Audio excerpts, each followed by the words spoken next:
은혜가 풍성하신 주님, 오늘 우리로 하여금 이 날을 거룩한 날로, 복된 날로 믿고 참여하게 하시고 하나님을 예배하게 하셔서 진실로 감사합니다.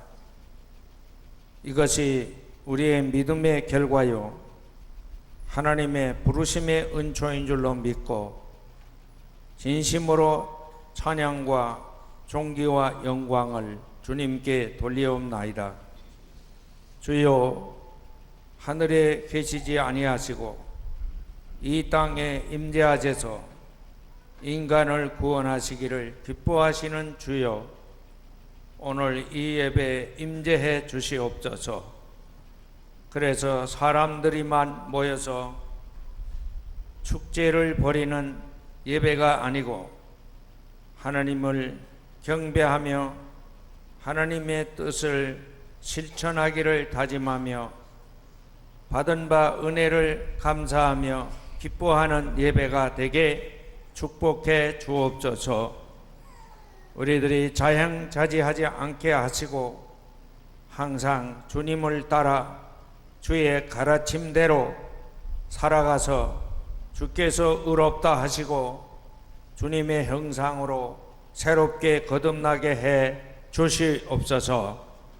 우리가 행하는 모든 일이 주님의 영광을 드러내고 사람들에게 구원의 기쁨과 삶의 희망의 길을 보여주는 아름다운 사람으로 변화되게 도와 주시옵소서. 우리를 만나는 사람마다 멸망의 냄새, 썩은 냄새를 맡지 아니하고 생명의 냄새, 그리스도의 향기를 맡을 수 있게 주여 성령으로 우리와 함께해 주시옵소서. 우리의 이 예배가, 우리의 기도의 열매가 분명히 풍성해지는 확증을 얻는 예배가 되게 하옵소서. 우리의 땀의 열매가 풍성히 거두어지는 가을철을 살아가게 축복해 주옵소서. 전환기에 우리 모두 새로 지음을 받을지언정 병들어 주여 고통당하는 일, 삶의 기쁨을 잃어버리는 일, 그리고 삶의 경쟁에서 낙오되는 일이 없게 해 주시기를 간절히 기도하고 원합니다. 모두가 믿을 만한 사람이 되게 하옵소서. 모두가 바람직스러운 사람이 되게 하여 주시옵소서. 모두가 무사람 앞에 그리스도의 소식을 전하는 편지가 되게 하여 주시옵소서. 주여, 우리의 몸을 거룩한 성령의 전으로 그리스도의 몸으로 그리스도의 집으로 주여 우리 모두 변화되게 도와 주시옵소서. 그래서 우리가 마침내 남북을 하나 되게 하고 마침내 가진 자와 가지지 못한 사람이 화목하게 되고 나누며 형제되게 하는 중보자의 역할을 다하도록 축복해 주시옵소서. 오늘 예배 드리는 사람들은 원한이 없게 하시고 미움이 없게 하시고 불신이 없게 하시고 다툼이 없게 해 주시옵소서. 모두가 평화의 도구로 쓰임받게 은혜 내려 주시옵소서. 자비하신 주님, 우리가 받는 은혜가 병들어 병석에 누워있는 사람에게도 함께 베풀어져서 시온의 영광을 찬양하는 놀라운 역사가 일어나게 해 주시옵소서. 예수님의 이름으로 간절히 비옵나이다. 아멘.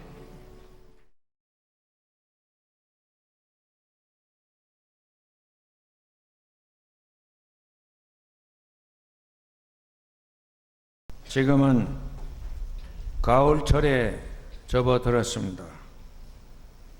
전환기에는 삶의 리듬이 약간씩 혼란해지기 쉬운 것입니다. 더욱이 감기가 많이 유행하는 계절입니다. 저희 집에도 지난 한 주간 온 가족들이 차례로 감기를 앓기 시작하더니 정중기 권사님을 포함해서 오늘 어제 저녁경부터 제가 마지막으로 감기 걸렸습니다.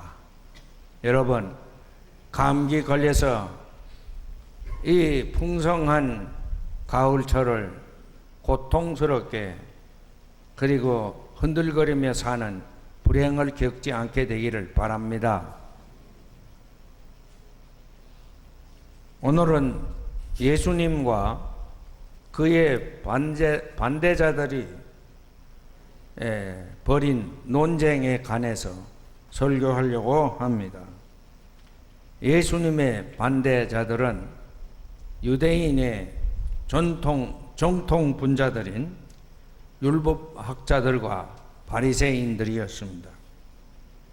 그들은 이 예수란 사람, 이가 누구인가 무척 거기에 관심을 갖고 또 마땅히 하나님의 사역을 하는 존재라면 유대인 출신이어야 하는데 나사렛에서 성장한 사람이 그 일을 한다는 데서 엄청난 거부감을 느끼며 예수를 괴롭혔던 것입니다. 또 이 유대인 대부분은 자신들은 아브라함의 자손이다. 우리는 아브라함의 적자다. 그런데 나사렛에서 태어난 사람이 어찌 아브라함의 적자인 우리에게 가르치고 하늘나라의 비밀을 말한다는 것인가? 이건 매우 마땅치 않게 생각하고 어쨌든지 이 사람을 제거하려고 했던 것입니다. 그리고 또 유대인들은 항상 어떤 특권의식을 가지고 계셨느냐? 하나님은 우리의 유일한 하나님 아버지시다. 나사렛 따위가 어떻게 하나님을 아버지라고 부르고 나는 아버지의 아들이라고 말한단 말인가? 이것은 분명히 신성모독이다. 그래서 예수 제거 작업을 벌였던 것입니다.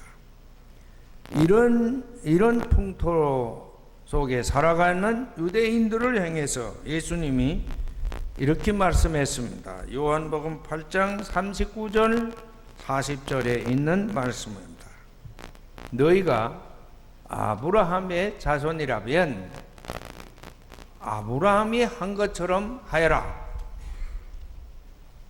아브라함의 자손이라면 아브라함이 했던 것처럼 하였을 것이다.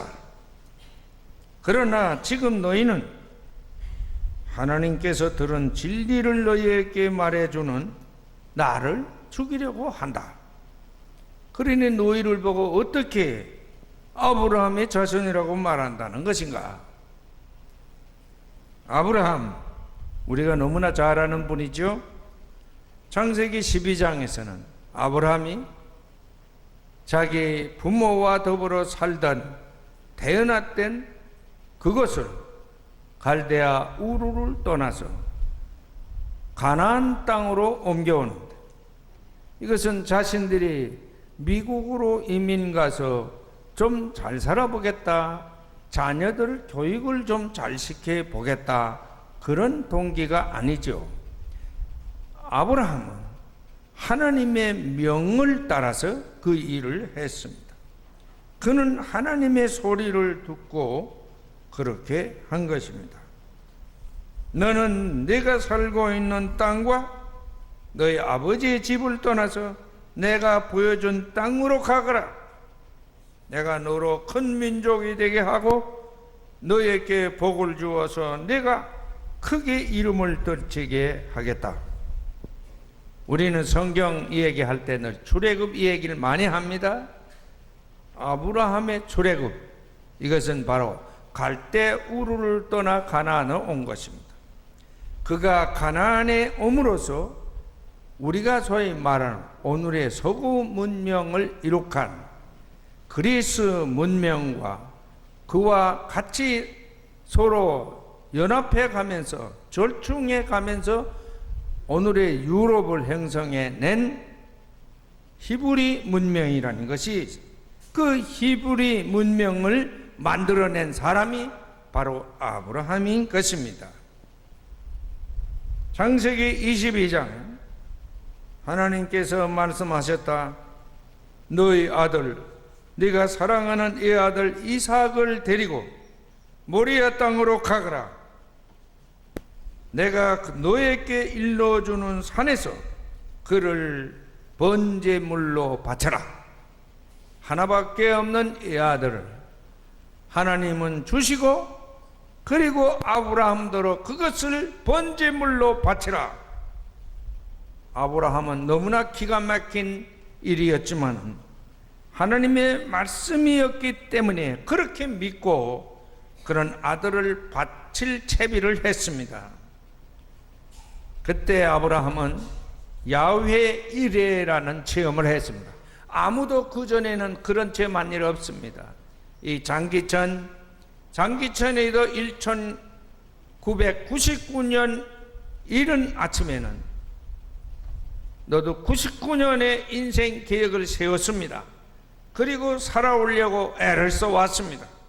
그러나 내 계획을 앞서서 내가 지금 몸바쳐 일하는 것을 앞서서 미리 준비하시고 미리 이끌어 가시는 분, 그분이 계시다. 그분이 누구냐? 하나님이시다. 할렐루야. 우리 모두 이런 믿음을 가지셔야 합니다. 이 믿음을 최초로 경험하고 우리에게 보여준 사람이 누구냐? 아브라함입니다. 이것은 우리에게 어떤 교훈을 주었느냐? 이때로부터 인간은 절대로 자신들의 하나님을 기쁘시게 하기 위해 바치던 종족의 장손을 바치던 그 관리를 끝내고, 그리고 인육제사 제대를 버리고, 그리고 동물로 제물을 바치던 역사가 시작된 것입니다. 여러분, 어떤 종교든지 다 옛날에는 아주 태고 시대에는 종가의 장손을 바쳐서 종가의 행복을 신에게 당부하던 관습이 있었습니다. 제일 먼저 아브라함 시대에 이 일을 파괴하고 동물 제사 제도를 시작했습니다. 예수님 이후에는 동물 제사는 끝이 났어요. 예루살렘의 성전에 동물 장사를 일삼으며 하나님을 예배한다던 그 제도는 깡그리 없어졌습니다. 우리는 이런 은혜 시대에 삽니다. 믿으시기를 바랍니다. 아브라함은 이토록 인류 역사에 새로운 디렉션, 방향을 제시해 준 사람입니다. 그러므로 이런 아브라함의 자손이라면 이런 아브라함처럼 살아야 되는 게 아닌가? 우리 감리교의 창설자이신 존 웨슬리는 제가 누누이 역설하는 이런 말씀을 했습니다. 크리스찬은 두 유형으로 나눈다. 하나는 그렇고 그런 크리스찬, 이거를 그의 용어로 말하면 almost 크리스찬이라. 또 하나는 전적으로 그리스도에게 헌신하는 크리스찬, all together 크리스찬이라고 말합니다. 아브라함은 바로 전적으로 하나님께 헌신한 크리스찬이었습니다. 동물 생태학자들의 연구에 의하면 이런 사실이 밝혀졌습니다. 가장 부지런한 동물이 우리가 아는 대로 벌, 그리고 개미입니다. 동물학자들이 이 벌과 개미를 많이 수집해가지고 조사를 해보니까 그 많은 벌들이 가장 부지런히 날아다니며 그렇게 꽃을 찾아다니며 꿀을 얻어서 꿀을 저장하고, 개미들도 겨울을 날려고 양식을 예비하고 그러는데, 실제 조사를 해보니까 20%의 벌들과 개미들만 꿀을 저장하고 겨울을 날 양식을, 자신들의 양식을 준비하더라는 거예요. 나머지 80%의 이 개미들과 벌들은 덩달아서 같이 날고 왔다 갔다 하는 벌들이요, 개미들이랍니다. 그래서 학자들이 그 부지런히 일하는 그 벌들과 개미들을 20%의 개미들만 따로 모아놓고 어떻게 사나 하고 실험해 보았어요. 이상하게도 그렇게 부지런히 일하며 꿀을 따오고 먹을거리를 준비하던 그 개미들과 벌들이 20%를 따로 떼니까 또 그들 중에도 20%만 열심히 일하고 다른 것들은 덩달아 윙윙 날아다니고 기어다니더라 하는 것입니다. 여러분, 오늘의 교회의 크리스찬들도 20% 정도는 불철주야 기도하며 주님의 교회를 섬기지만, 복음의 사역에 힘쓰지만은 나머지 80%는 그런 따라다니거나 필요하면 오고 또 다른 일이 생기면 안 오고 그런다 이 말이에요. 아브라함의 자손이면 아브라함이 한 대로 하여라. 그렇지 않으면 너희는 나를 죽이려고 하는 것이다. 이름만의 크리스찬? 노. 여러분, 이름만의 크리스찬? 노. 그런 노 거부당하는 사람 되지 마시기를 바랍니다. 아브라함의 자손처럼 사는 동대문의 가족도 되기를 주님의 이름으로 축원합니다. 두 번째 말씀, 요한복음 8장 42절에 이런 말씀이 있습니다. 하나님이 너희 아버지라면 너희는 나를 사랑할 것이다. 내가 내 마음대로 온 것이 아니라 아버지께서 나를 보내신 것이기 때문에 너희는 하나님을 너희 아버지라고 말하는데, 그렇다면 너희는 나를 사랑해야 한다 이 말씀입니다. 예수를 거부하고 예수를 의심하고 예수를 미워하는 사람, 예수의 말씀을 따르지 않는 사람, 그 사람은 예수를 믿어도 하나님의 자녀는 아니라는 뜻입니다. 1999년 지난 7월 30일에 미국의 워싱턴 포스트라는 유력지에서 보도했습니다. 지구에서 가장 경이로운 22세 청년이라는 그런 헤드라인을, 그런 머리 글자로 소개한 사람 있었어요. 근데 그 사람이 누구냐?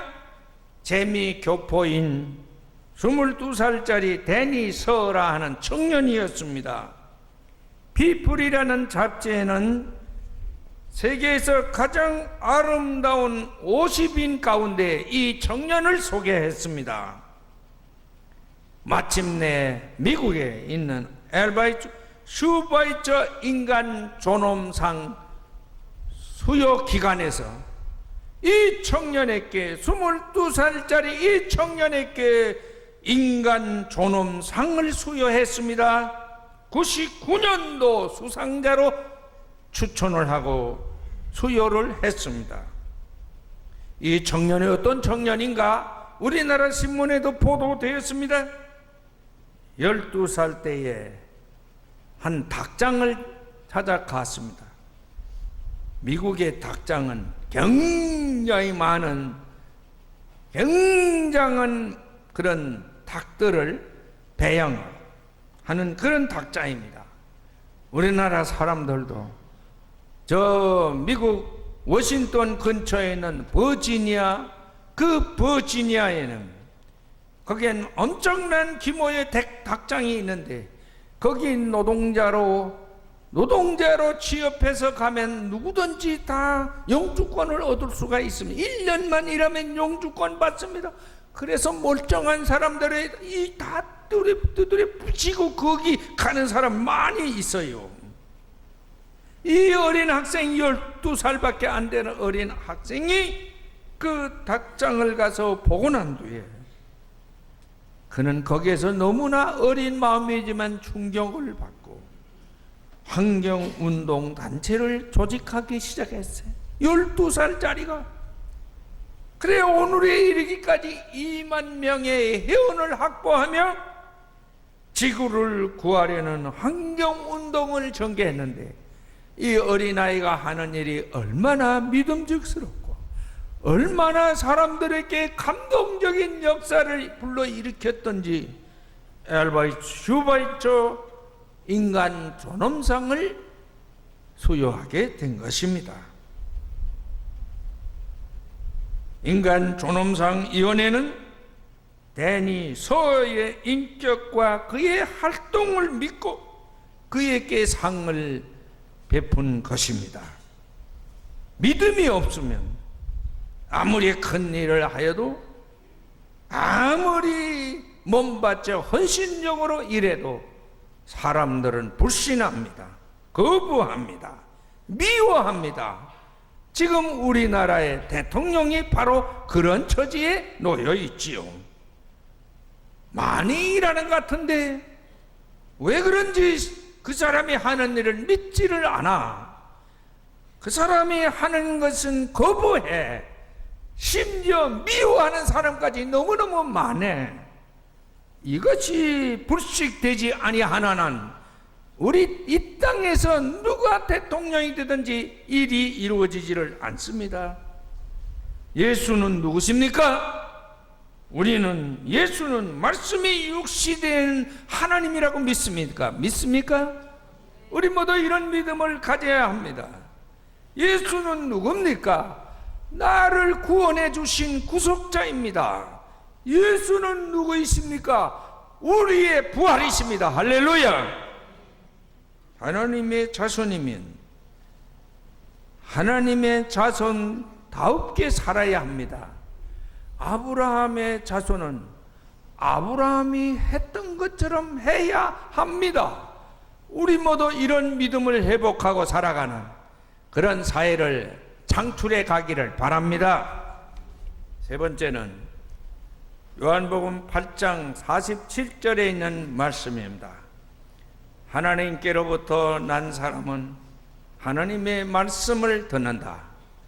하나님께로부터 난 사람은 하나님의 말씀을 듣는다. 할렐루야.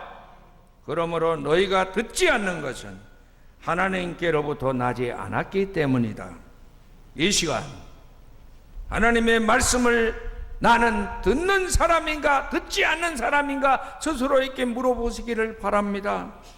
진정으로 하나님께로부터 태어난 사람은 하나님의 말씀을 듣고 순종합니다.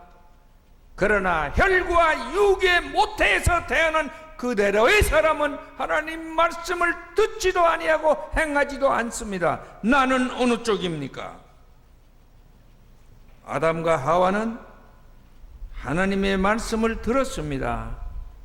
이 나무 열매를 건드리지 말라.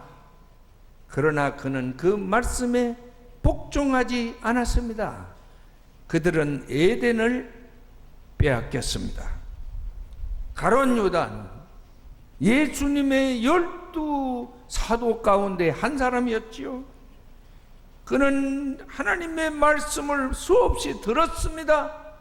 그러나 한마디도 그대로 믿지를 않았습니다. 그는 스스로 인생을 포기하는 배신자요 타락자가 되었습니다.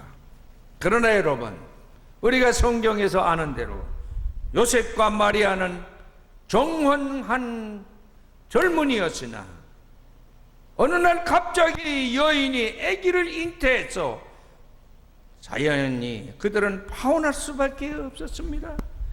그러나 하나님의 말씀을 들은 요셉은 파혼하지 않았습니다.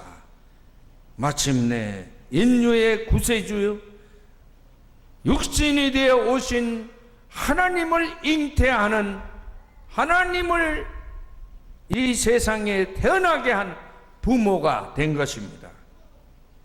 다메섹 도상의 사울, 예수 믿는 사람이라면 이를 갈며 박해하던 이 바울, 그 일을 위하여 몸바쳐 다메섹을 행해 달려가던 이 바울, 그는 그 도상에서 하나님의 말씀을 들었습니다.